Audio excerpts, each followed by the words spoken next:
This is a subject I've wanted to address for some time. I see some irony in the work I do with couples or with individuals when it comes to abuse. Often, not always, people who are in a relationship with a truly abusive person do not realize it.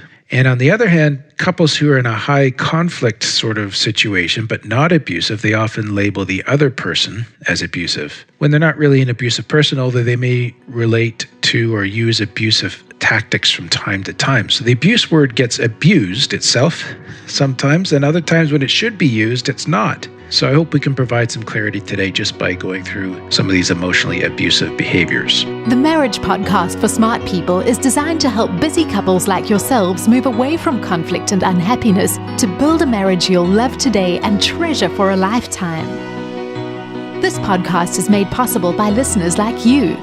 Learn how you can help save marriages, prevent divorces, and keep families intact by going to oyf.support. Once again, that website is oyf.support. And now, here are your hosts, Caleb and Valinda Simone Gandel from Only You Forever. Welcome to the Marriage Podcast for Smart People. If you want to build a thriving, passionate marriage, we've got the research, the truth, and the answers you're looking for. We have an educational episode for you this week. It's episode number 278, and today we're going to define abusive behavior. Hey there, before we get started, if you missed last episode, we revealed what you need to look for to know if you can trust your spouse again after betrayal. Definitely worth going back and checking out. Also, make sure you hit the subscribe button so you don't miss any upcoming shows from us. And as always, if you're struggling with your marriage, we offer sound research-based advice, and most of all, we offer hope. All right, Valinda, let's talk about abusive behaviors. Okay, so one distinction I like to make right off the bat is that probably all of us at some time, like at some point, we've resorted to using one or more of the abusive tactics that we're going to discuss in this episode. Okay. So there's a difference between bad behavior, where you use an abusive behavior, and a more fundamental problem of being an abusive person or an abusive spouse specifically. So the latter is more of like a characterological issue. It's a way of seeing your intimate partner all the time as someone to be controlled, dominated, manipulated, to serve you as less than you. Okay. That kind of things. But on the other hand, many of us in conflict, and I'm not justifying this, but we may use some abusive tactics. And so that's not acceptable either, but it's nowhere near the scale of severity compared to a spouse who faces a characterologically abusive person every day. Okay. In an abusive marriage, there's a cycle of abuse that's always happening. Oh, okay. But it may just be that our marriage is normal. Yeah. There's no cycle in that sense. But Yeah. when we get into conflict, I might use unpredictability, which is something we're going to talk about, or blame is going to be an abusive tactic that we're talking about, right? Okay. So that's bad too, but that's not the same bad level behavior. of bad as, or problematic, right? Yeah. So we talk about being in an abusive marriage in episodes 123, 124, and 125.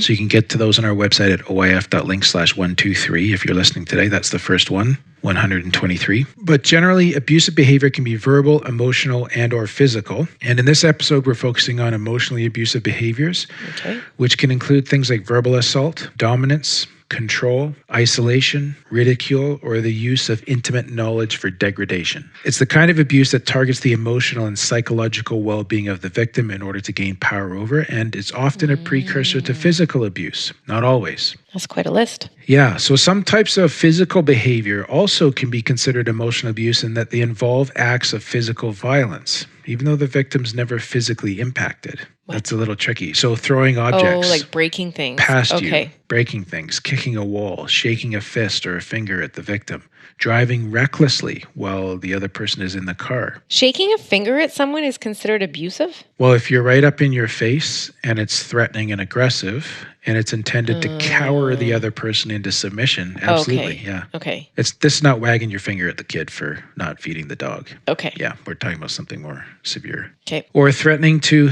destroy objects that the victim values. That's another example. So these are things where it's physical, but the person never physically is touched. Oh, I see what you mean. Okay. Yep. Yep. So it's emotionally abusive. Yeah. In that sense. All right. So I just have, it's quite a list here for Linda, as we were saying before we started recording. So I think I'm just going to kind of plow through the list and you clarify as we go, or I'll listen. Chip in. Is that okay? Yep. Okay, so this is going to be a list of emotionally abusive behaviors. So the first one we want to talk about is gaslighting. So according to Paige Sweet, someone who is an expert in this area, gaslighting is a type of psychological abuse that's aimed at making victims seem or feel crazy or creating a surreal interpersonal environment. Like, is this even real? It's disorientating, is what gaslighting I always is. thought surreal was like a lovely thing. Well, like the evening was surreal. Yes, it could be. That means it's so good it didn't seem real. But this is like so bad it didn't seem real. Okay. Yeah. Okay. Now, this is more of a gendered phenomenon. It occurs in power-laden, intimate relationships where the wife is dependent upon the husband. So he brings the social and economic capital to the relationship. He has the big friends, the big job, that kind of thing. Okay. And often happens and promotes the idea that women are overly emotional, that they're irrational, they're not in control of their emotions. That's not the way it happened, honey. You don't get it. Okay. So what it looks like is spouses who gaslight will often do what we call flip the script. That's a basic tactic. So whatever actually happened, they'll say something else happened. You heard them say XYZ, they'll deny saying it all or tell you that it was actually ZYX. And you must be losing it, or like you can't trust your memory if you can't even get that right. But wouldn't you actually remember what they said? Yeah, but when there's no other witness and this person is doing it to you constantly, it erodes your sense of self-trust. Oh, okay. Okay. So there's lots of lies about what was said, what actually happened, who did what. And it's usually more subtle than blatant often as well. So Like it doesn't even have to be a harsh thing like, oh, I didn't say that. Right. And just switch it around. Yeah. Another tactic is to use your insecurities against you. So you're worried maybe because he didn't come home last night. Well, that's your own foolish paranoia. Like who freaks out about that in a marriage? Like, why are you so paranoid? I would. Right. But I'm just giving the example. Oh. So rather than being willing to be accountable, right, the emphasis is placed on what's wrong with you and why you're upset over this in order to remove the spotlight from the abusive person. Okay. So another example of gaslighting is a constant challenging of past events. And again, like couples in conflict often disagree on the details of what happened, but this is like an extreme constant rewriting of past history that leaves you bewildered and disorientated. Okay. And another example, like if your belief that his behavior is wrong is turned around on you and you're being blamed for being too emotional or for having inappropriate thoughts yourself or for being hormonal or just being crazy, Yeah. that you would think that, right? Now, one startling thing I learned from this is that studies have shown that some women preferred physical to psychological abuse Wow. and would sometimes even provoke physical violence from their husband to avoid being called crazy. Like when this really is very powerful in an abusive context, it really messes with your head. Like it's really hard on the victim of this kind of behavior. Yeah. Because then, like, wouldn't you start to doubt yourself in any situation? Yes. Like, I can't remember the details or. Yeah. And when I've spoken to women coming out of this kind of context, like they're very disorientated. They don't know, like it's almost like their magnetic compass doesn't work. It just spins on the dial.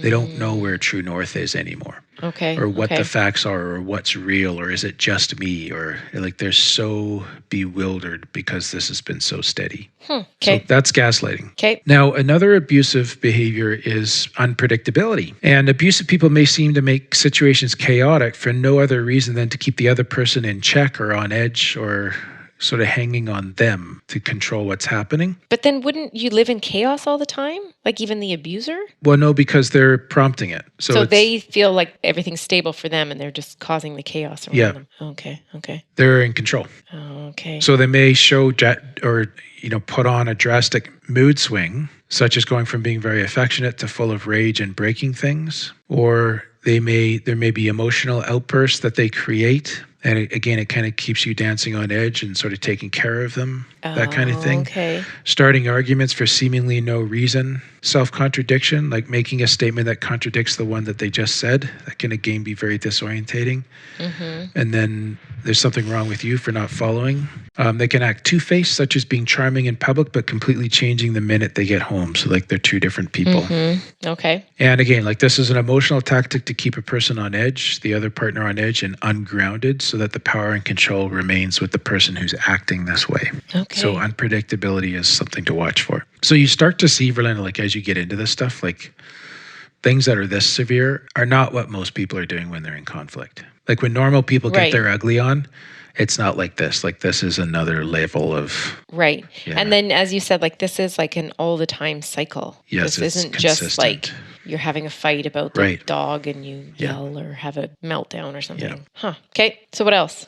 isolation tactics is the third behavior we wanted to pull out. It's a form of emotional abuse that includes such behaviors like restricting a person's contact with family and friends, or even physically confining a person, Like locking them up or holding them down? What do you mean? blocking a doorway so they can't leave. Oh, okay. Isolation aims to undermine the victim's life and also their identity outside of that relationship. So you only exist as a person in here. Okay. And to foster a sense of dependency. So like To make you dependent on them. Yep. And sometimes this like can happen geographically. Like one thing I would encourage people to be cautious about is just be cautious about being whisked away in a long distance relationship, for example. Or even you get married and then very soon after, like it's to the other side of the country kind of thing. Now, sometimes this happens in normal marriages too.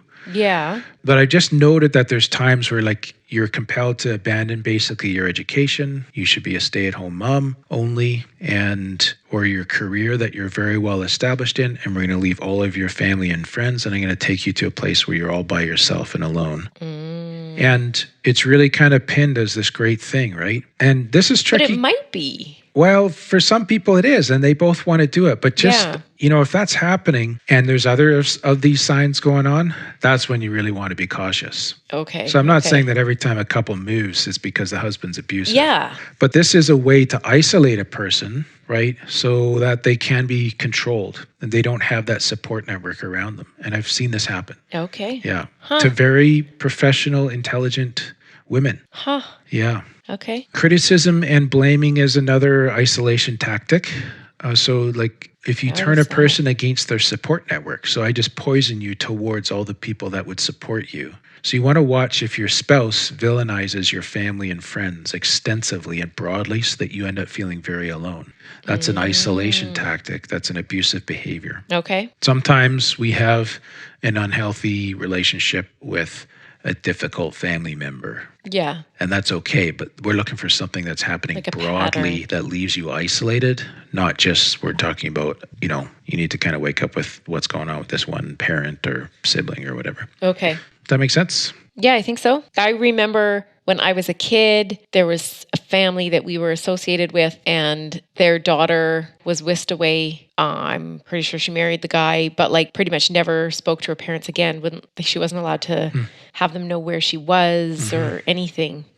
So you could see the isolation Yeah. tactic happening there. Yeah. Yeah. Yep. Okay, so the fourth one. So yeah. I find this one difficult though, because like how, as the parent, for example, of your daughter who just got whisked away across the country, how do you know the difference between whether she would want that and she doesn't want anything to do with you, or she's in an abusive relationship and she needs rescued? Well, you're watching for a constellation of behaviors Okay. versus just this by itself. Okay. First of all.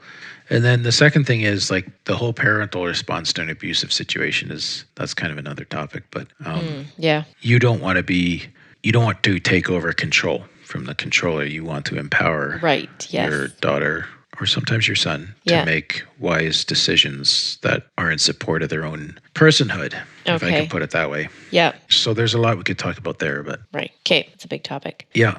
All right. What are we on? Number 4? So another emotionally abusive behavior is avoiding responsibility for what the abuser does that's unacceptable. So extreme manipulators may even recruit friends or law officers or court officials, even the victim's family, to their side and shift blame to the victim in an attempt to avoid responsibility for unacceptable behavior. They might deny the violence or the abuse or rationalize it or tend to use certain kinds of defensive like this, like total outright denial. It never happened. You're just imagining it. You want to hurt me. You're accusing me of this. Oh, so they've turned it totally backwards. Yes. There's another technique called an alloplastic defense, which is like saying it was your fault. Your behavior provoked me into such reactions. So if you didn't do this, I wouldn't get so mad. Wow. We talked in other episodes about the fundamental attribution error, where if I do something wrong, I'm just a victim of my circumstances, but you do something wrong, it's because there's something wrong with your character.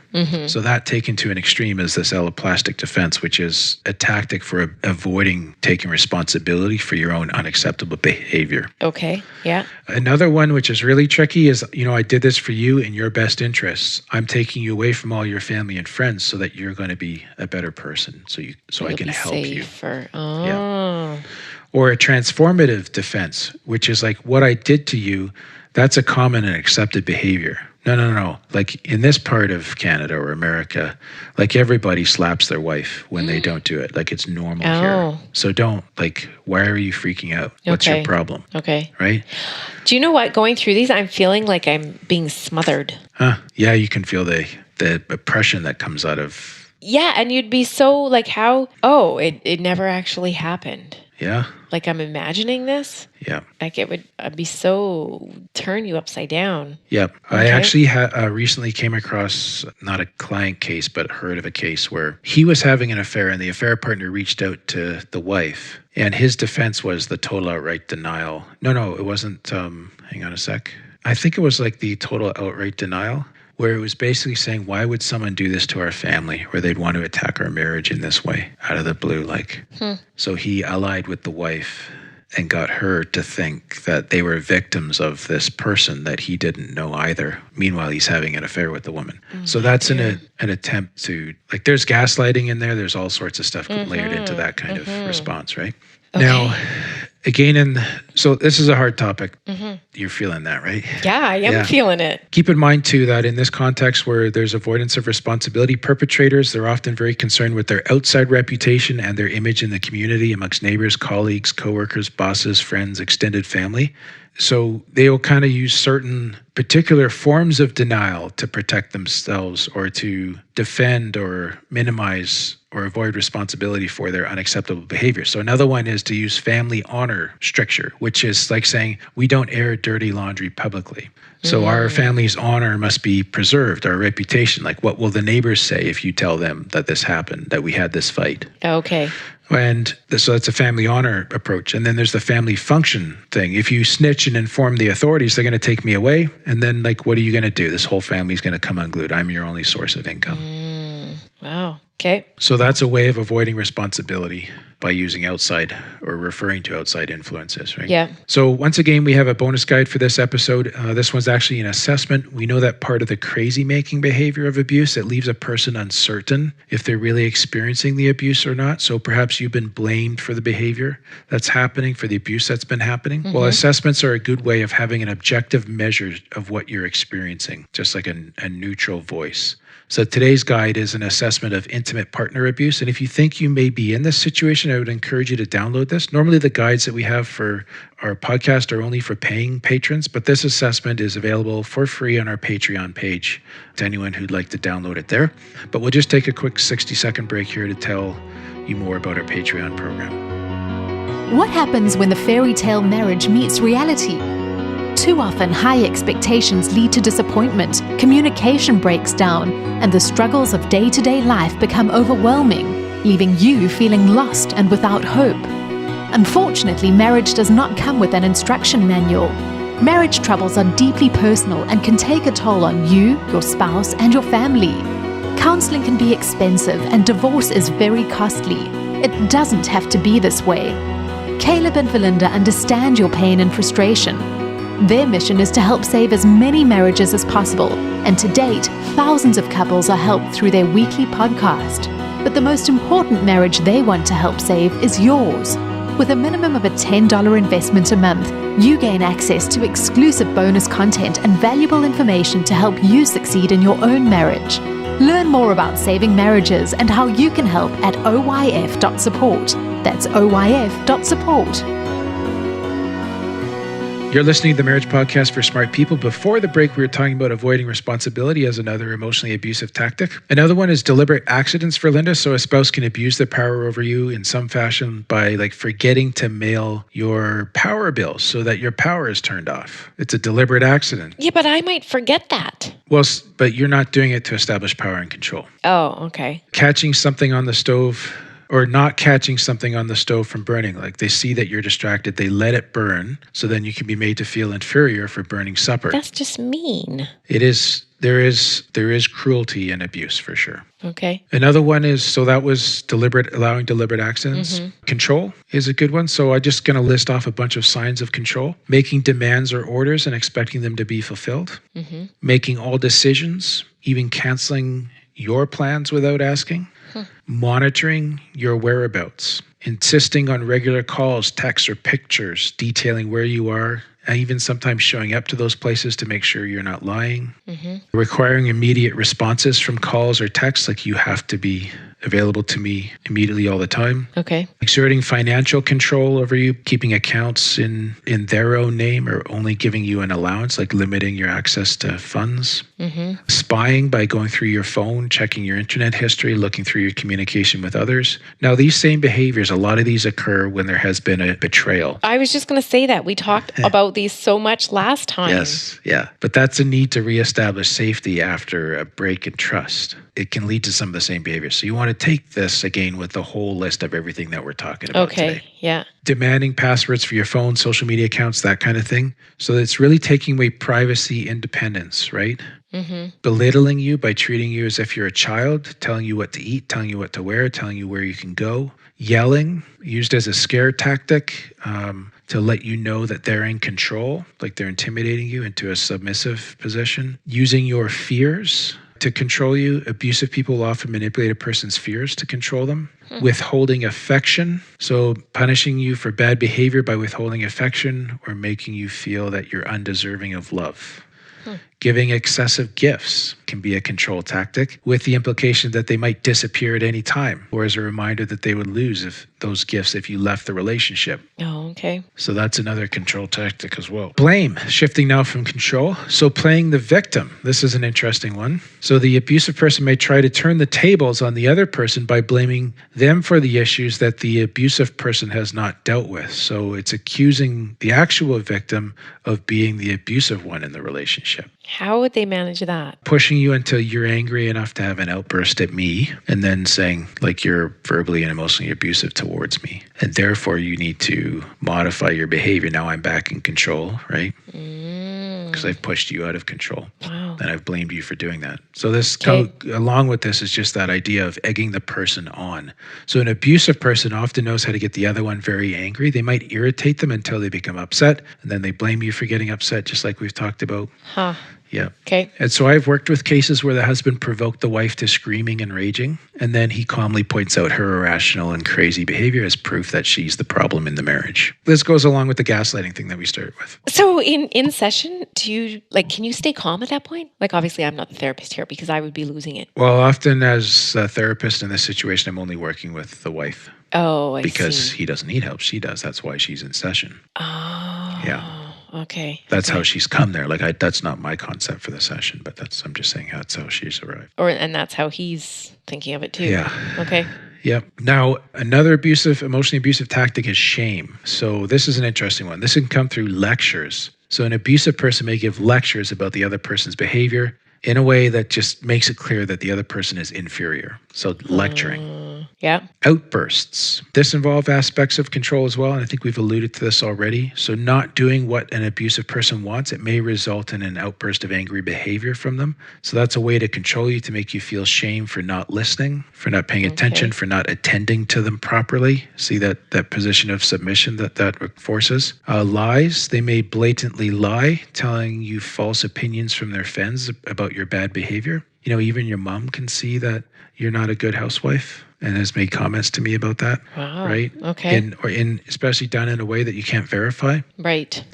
Walkouts. Some people now in marital conflict, there's often a withdrawer who will leave if things get too intense. That's not what I'm talking about. But an abusive spouse, this is more severe, right? And you want to take this in the constellation of overall behaviors here. They may leave a situation rather than resolve it. So in a disagreement at home, they might remark about how the other person is crazy, puts all the blame on the other person, makes them feel ashamed, so they never solve the issue, and then they just walk away. So Okay. they'll leave you stewing, and they just kind of detach from everything. Okay. Yeah. Trivializing is another one. So let's say you had a concern with me and my behavior, and I'm the abusive person, and you want to talk about that. Well, I just turn around and tell you how ridiculous it is that you would even bring this up, and why are you always nitpicking on me? And now there's something wrong with you because you're making a big deal out of nothing. Right? So trivializing you into feeling shame for even having brought up concern about me. So there's no chance ever to discuss what I'm doing wrong as the abuser in the relationship. That's a good sign.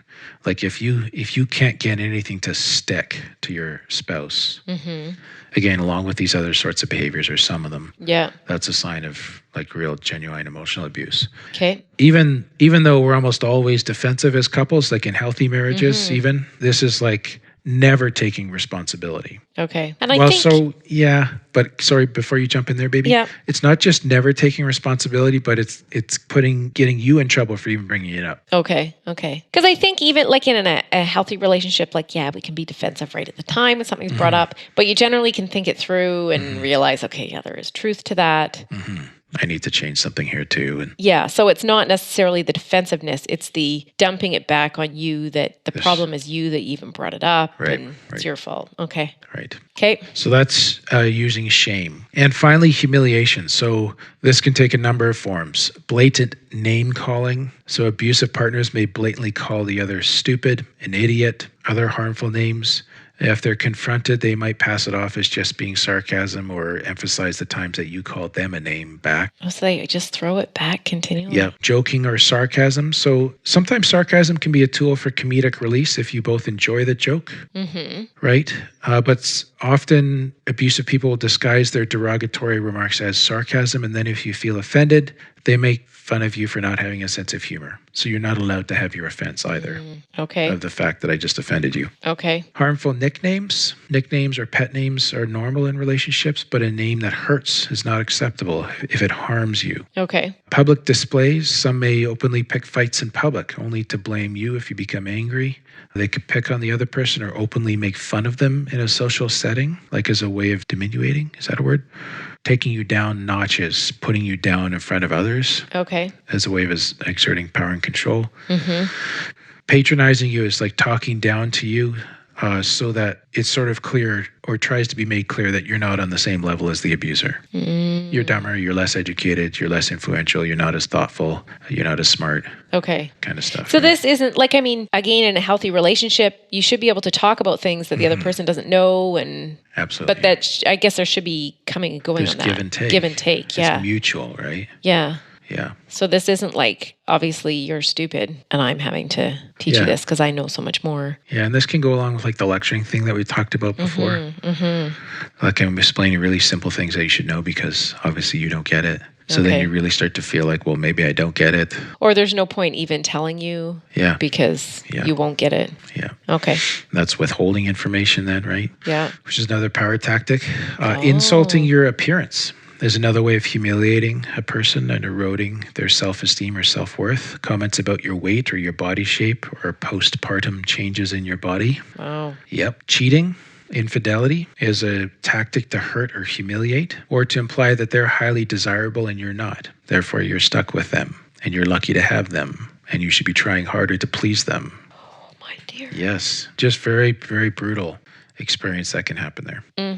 Wow. Okay. So if someone's listened here, Caleb, and Yep. it's like, okay, yeah, this is happening. A lot of this is happening. A Doesn't lot of have this to be is all happening. of it, right? You know, I went through the checklist, the assessment. What now? Well, Like, I don't want to leave people with no hope. Like, sorry, you're in a really bad situation. Have a good week. you can't fix the abuser. Sorry, that's not going to give you hope either. No. But there is a point in I guess where knowledge is power. knowledge is power. So you want to study, understand, expand your awareness. So 2 books that I often recommend are The Verbally Abusive Relationship by Patricia Evans and Why Does He Do That by Lundy Bancroft, Lundy Bancroft. If it's not safe to have those physical books around you, get the Kindle app on your phone, download it to there, or go read it at a local library. Right. You can leave the book there. They're commonly available books. So knowledge is power, and you want to do that. You want to educate yourself about abuse and what it looks like. In some cases, You can start to call these things out and set boundaries and insist that they stop and find ways to enforce that to re-normalize the power in your relationship.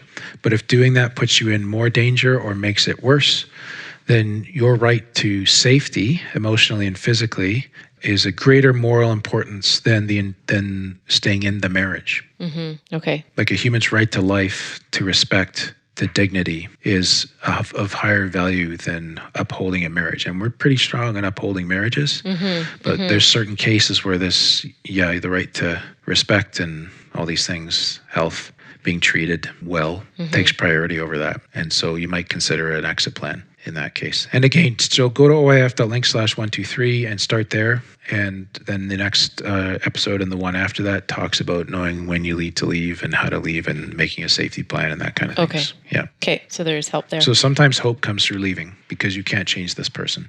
And abusive men are most motivated to change when their spouse is not present, when they've left. Okay. And they want them back. Right. As long as you're there and you can be controlled, there's no reason for him to face his own demons, right? Yeah. Okay. Yeah. That's good. Well, we want to thank those of you who became patrons between this recording and our previous one. We had Laura and Em and Anthony and Julie and Mary Jo and Tom. So thank you for your generosity. Thank you for your care in thinking of others and in taking care of your own marriage and in helping us do the same. Next week, Caleb. We're talking about control issues in marriage. Not next week, but next episode, baby. Okay. And so, I mean, some of that we talked about today. I guess control in an abusive situation. This is not abusive, though. Okay. This is just control issues. This is just like, okay, my spouse is a little bit controlling. Okay. What might be going on? Okay. Should be good. Interesting. Yep. That is all for today's episode. You can get the full show notes at oif.link/278. Find out how you can help. Go to oif.support.